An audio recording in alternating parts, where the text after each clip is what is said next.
Ini adalah model yang saya namakan sebagai uh, model teori perubahan insan guru. Okay, model ini saya dapat daripada hasil kajian PhD saya. Itu saya mengkaji tentang kerangka konsep program bina insan guru, dan akhir sekali daripada hasil kajian saya dapat menghasilkan model ini. Jadi daripada model ini sebenarnya menerangkan tentang teori pembentukan watak guru yang uh, yang saya perhatikan daripada program bina insan guru ini.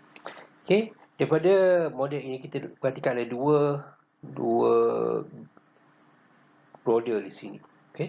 Ada satu roda besar dan satu roda kecil, dan kita ada satu anak panah yang memberi input kepada model ini. Okay. Dan roda besar ini adalah satu roda pembentukan watak guru. Rodanya besar menunjukkan bahawa proses ni adalah satu proses yang besar, yang banyak terlibat dan memakan masa. Dan ada satu roda kecil ini roda pembelajaran. Okay. Roda pembelajaran inilah hasil daripada pembelajaran berasaskan pengalaman. Dan kalau kita buat analogi basikal, basikal kita ada gear, ada gear kecil dan juga gear yang besar. Dan paling laju bergerak adalah gear kecil ini. Jadi gear kecil ini bergerak, dia akan menyebabkan gear besar juga bergerak. Maksudnya, apabila berlaku pembelajaran, maka pembentukan watak guru pun akan terhasil. Tapi kena ingat bahawa kalau tidak berlaku pembelajaran tentang watak guru, pembentukan watak guru tidak akan berlaku. Bermaksud, guru-guru yang kita latih mestilah belajar tentang bagaimana membentuk watak guru. Barulah watak guru ini boleh terbentuk. Dan pembelajaran ini berlaku sepanjang masa. Sepanjang masa guru-guru pelatih kita berada di IPG. Okay? Dan kita lihat bagaimana pembelajaran ini berlaku. Pembelajaran ini berlaku apabila seorang pelajar itu dia memerhati, dia buat refleksi, dia buat tindakan, dan dia merasai hasil tindakan itu, dia memerhatikan apa kesan tindakannya itu, dan dia buat refleksi tentang apa yang telah berlaku ini untuk mengambil pembelajaran daripada apa yang berlaku ini. Dan apa yang diperhatikan ni dan apa yang pengetahuan yang menjadi ilmu bermakna bagi dia akan menjadi satu pembelajaran bagi dia. Okay?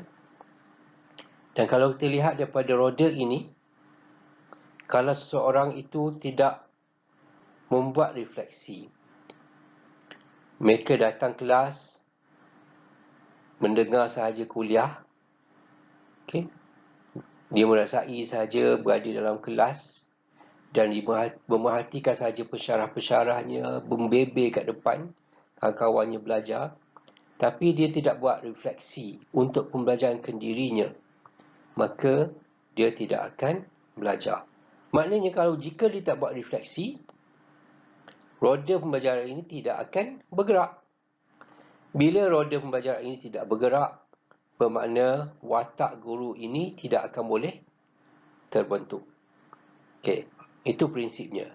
Jadi untuk membentuk watak guru, pelajar-pelajar mestilah belajar bagaimana membentuk watak guru ini. Okey, untuk membentuk watak guru, kita lihat pada roda besar. Untuk bentuk watak guru ni, kita mestilah memberikan pengalaman pembelajaran yang sesuai untuk bentuk watak guru. Okay, itu yang disediakan dalam program BIG sebenarnya. Diberikan pengalaman pembelajaran dalam keadaan situasi yang sebenar. Bukan dalam kelas, bukan dalam kelas. Dalam situasi benar. Mereka dicabar untuk dalam situasi yang menyusahkan. Nak makan susah, nak tidur susah, berada dalam kawasan yang tiada liputan telefon kadang-kadang. Mereka tak boleh menggunakan telefon. Mereka terpaksa berdikari, masak sendiri untuk makan. Jadi itu adalah pengalaman pembelajaran. Semasa mereka mengalami pengalaman pembelajaran ini, mereka akan menggunakan segala kemahiran yang mereka ada, dan juga mereka akan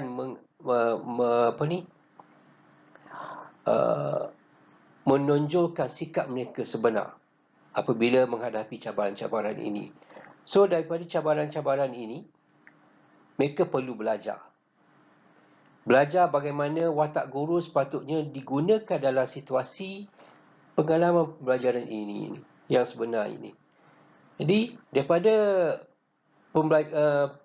pengalaman pembelajaran ini, mereka akan buat refleksi hasil daripada tindakan, perasaan mereka ketika menghadapi pengalaman pembelajaran itu, dan juga ketika mereka memerhatikan itu, mereka perlu buat refleksi. Daripada situlah mereka akan belajar. Dan apa yang mereka belajar ini, mereka akan ataupun mereka sepatutnya mempunyai kesedaran kendiri. Bila mempunyai kesedaran kendiri bahawa mereka perlu mengamalkan watak-watak guru ini untuk menghadapi situasi-situasi yang mereka belajar ini, barulah mereka boleh mengubah sikap dan juga tingkah laku. Dan jika mereka tidak ada kesedaran kendiri, bermakna mereka tidak belajar. So, apabila mereka belajar, mereka akan ada kesedaran kendiri, ada perubahan sikap dan tingkah laku, dan perubahan sikap dan tingkah laku ini digunakan semula dalam pengalaman pembelajaran yang lain. Okay.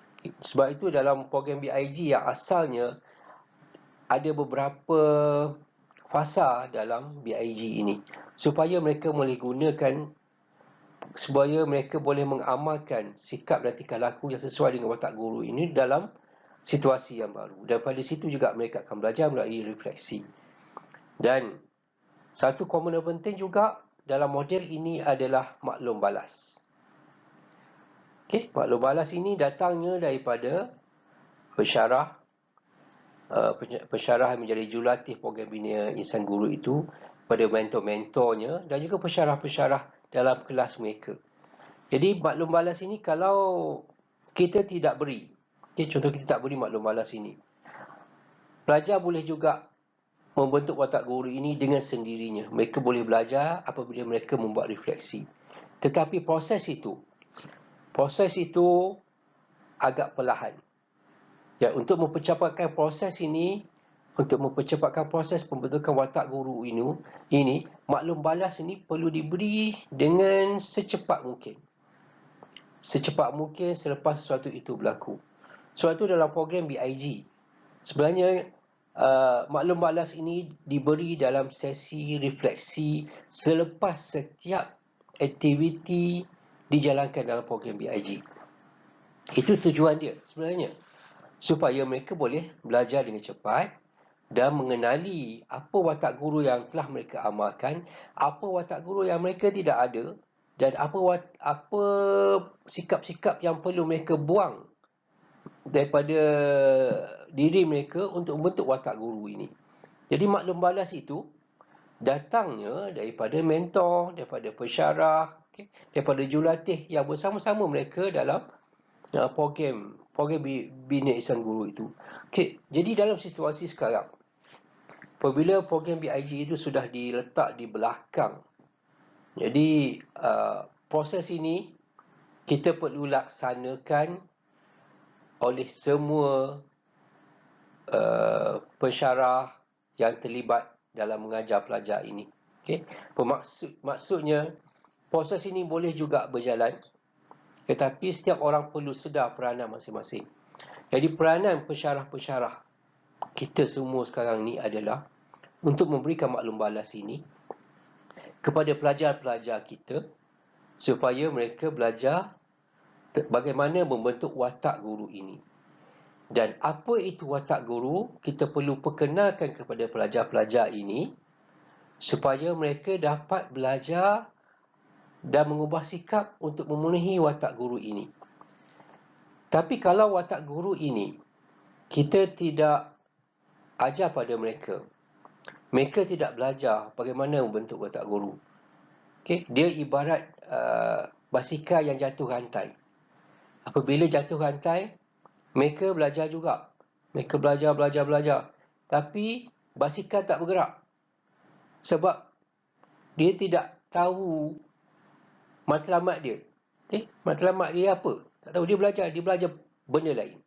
Dia penat saja belajar tapi dia tak tahu matlamatnya. Yang kita risaunya ialah mereka belajar sesuatu yang salah tentang watak guru. Okay? Salah dari segi apa? Salah dari segi model, the role model yang mereka nampak dalam kalangan pensyarah-pensyarah kita. Jadi kita juga sebagai role model adalah merupakan standard watak guru ni yang perlu dipelajari oleh para pelajar. Jadi kita perlu jaga sikap dan sahsiah kita sebagai pensyarah supaya pelajar-pelajar ini boleh mencontohi kita sebagai seorang guru yang baik sebagaimana yang kita kehendaki dalam falsafah pendidikan guru kita.